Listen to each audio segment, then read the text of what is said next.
Бар ғой, мені қатты көңілімде түсіретін бір нәрсе, біздің жастардың соншама ғылым білімге қолжетімді болып тұрған заманда, бұндай заман ешқашан болмаған, осындай ғылым білімге қолжетімді заман ешқашан болмаған. Сен қазір бір кнопканы басып, бүкіл әлемнің кітапханаларына қол жеткізе аласың. Сенде мектепте қаншама білім, интернетте сенде толық тұр ғылым білім, осындай ғылым білім қолжетімді заманда біздің жастарымыз әлемді тануды 7-ші ғасырдың кітабымен танитыны мен қатты көңілімді түсіредіші. Өйткені бірдеңе десең, сен сияқты әңгіме басталады жаңағыдай.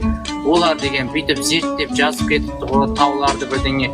Сен неге кітаптан, арабтың кітабынан емес, кәдімгі ғылыми дүниелерден таппайсың осы нәрселерді? Қолыңа жетіп тұр ғой, бәрін оқып боласың да. Мысалы, таулар туралы, таулардың пайда болуы туралы оқимын десең, қаншама ғылыми мақалалар, қаншама қызықты контент бар.